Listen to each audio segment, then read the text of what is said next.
Okay, thanks everybody for coming. If you're watching now or watching pre-recorded on the website, my name is Mac McClanahan. I'm the project manager for Charlotte Water for this project, and we're here to do a little kind of background on the project for the Goose Creek Wastewater project going extending up to Fairview Road. The moderator for this meeting will be Cam Coley. He's our community information specialist at Charlotte Water, and you can submit your questions at the end. We have a Q&A section towards the end. If you can submit questions in the Q&A kind of text box off to your right if you're watching now, and we'll try to answer those questions to the best of our abilities towards the end. If you're watching live, you probably already know this, but there's a link here at the bottom that you can find the pre-recorded presentation here later.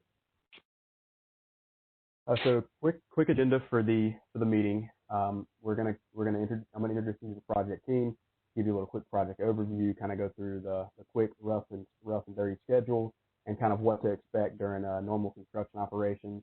And then we'll kind of give you some options if you want to connect and how our policy works for connecting to the sewer. And then, like I said, we'll have a Q&A section at the end, and we'll put my contact up on the screen if anybody has any questions after the fact and wants to reach out. So as mentioned, my name is Mac McClanahan with Charlotte Water. And Laura, you can skip to the next slide, please. So like I said, Mac McClanahan, Charlotte Water, the project engineer. We have John McLaughlin, who is our design engineer for this project. He's with Merrick. We have Patrick Buckley, who is with Crowder Construction. They will be the contractors installing the pipeline out there in Mid-Hill, and he will be our main PM for this project.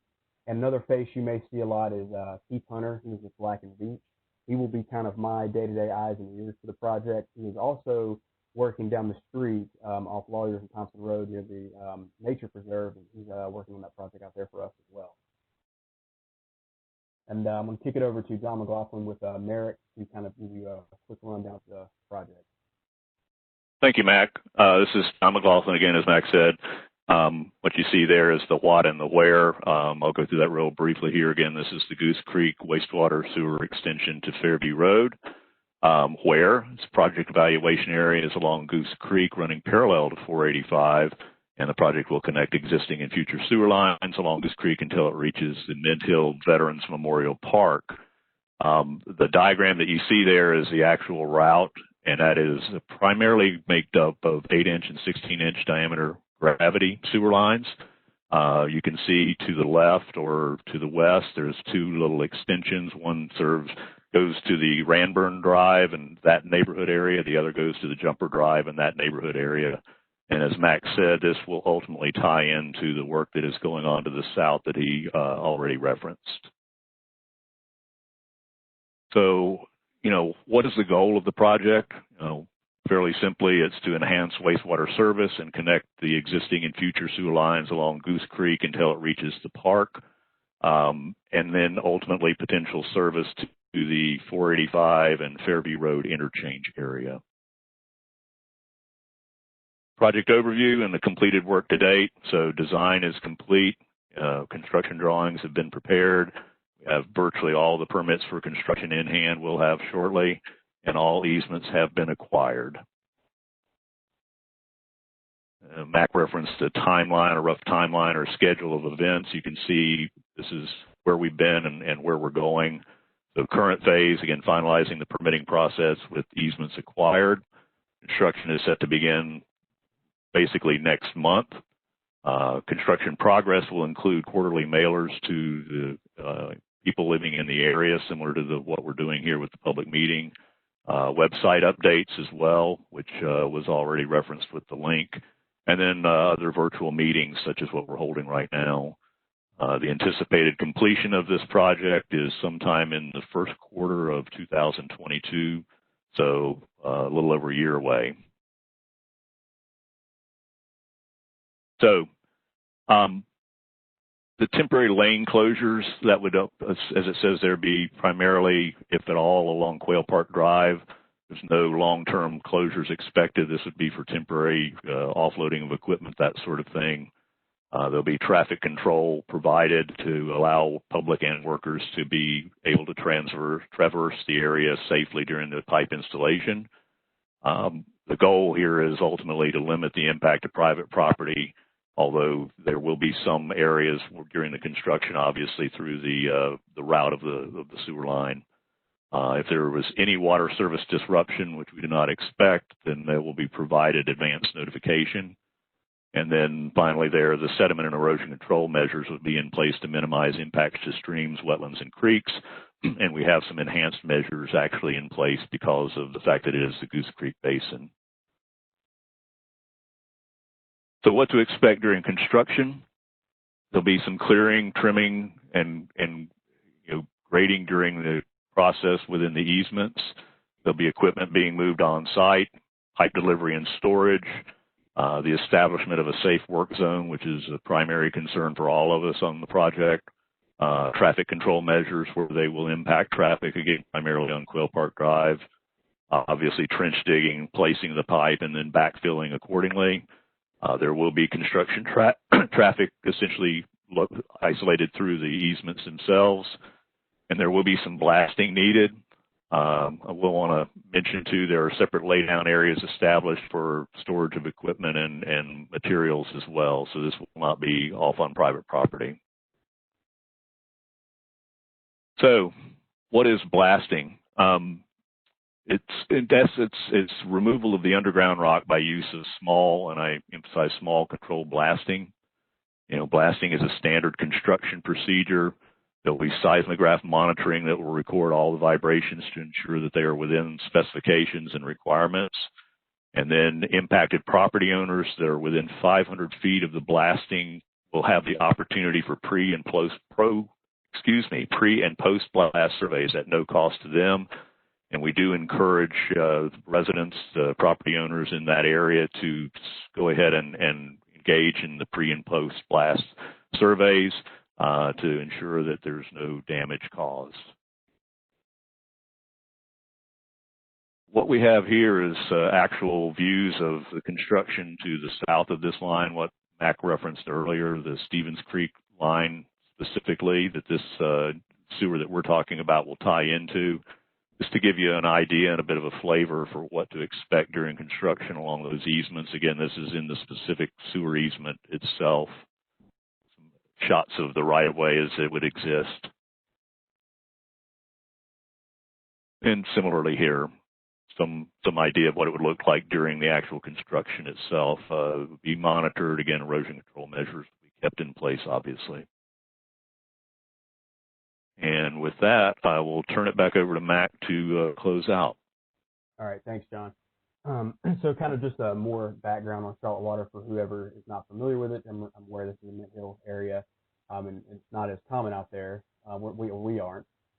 So we are one of the largest public drinking water and wastewater utilities in Carolina. We have a little over 1 million customers in the county, and Charlotte Water may be a little bit deceiving because we don't serve just Charlotte. We serve the entire region of Mecklenburg County.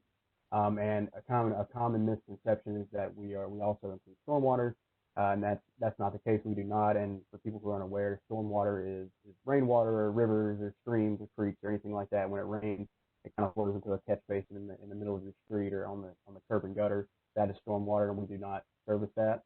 And we are not funded by tax dollars. We are simply all customer revenue. So basically, when people provide or pay their sewer and water bill, that's what pays for these projects and pays for my salary and a lot of others at the company.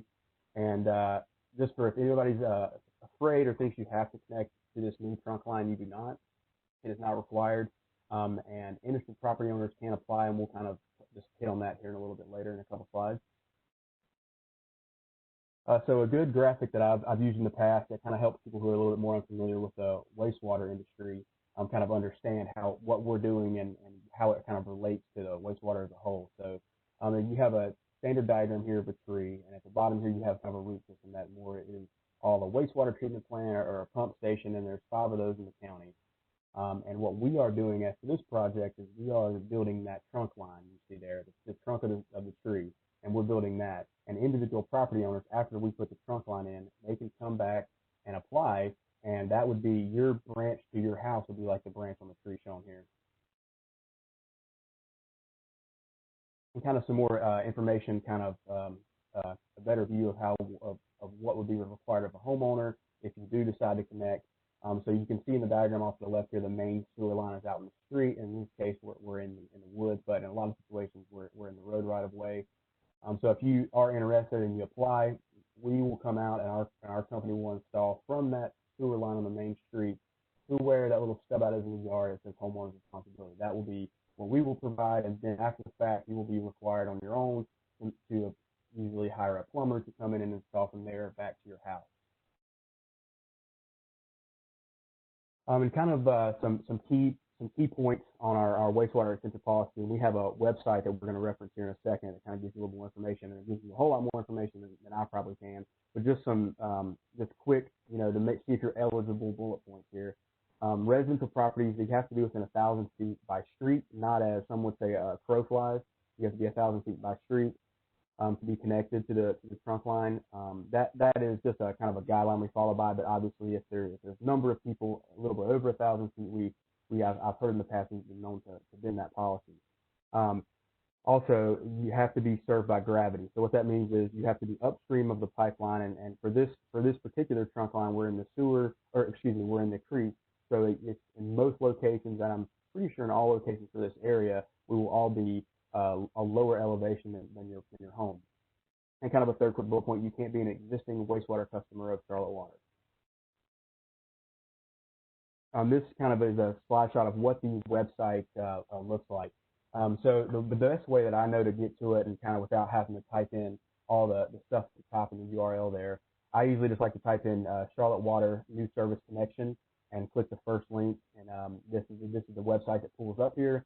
And kind of off to the right there, where it kind of has the resources, you can click the fees, kind of what rough costs are associated with it for applying for and getting a tap to your house or a lateral. And you can kind of see where the application button there is as well. You click that and you apply, and then another team in our department would reach out to you. Yes, so that's like I kind of mentioned, that's the website. If you want to go the formal route, like I said, you can kind of do a little quicker route. Like I said, the phone number there is listed, and I'm not sure if I think we are back to this now. I guess kind of after COVID, I guess you could say we're still dealing with it, but you would be required to come for the application in person to turn it into our 5100 Brookshire office location. And that's pretty much it for the project. We're going to open the floor to some questions. I'm not sure if anybody's put any in, Cam or Laura, in the side there. I haven't seen any. So if anybody's on and wants to ask a couple questions, feel free.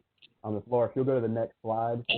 For anybody watching on the pre-recorded on the website, if you have any after-the-fact questions or questions you're watching after we finish recording, please feel free to shoot me an email or give me a call or text or whatever's easiest, and I'll be sure to answer your questions.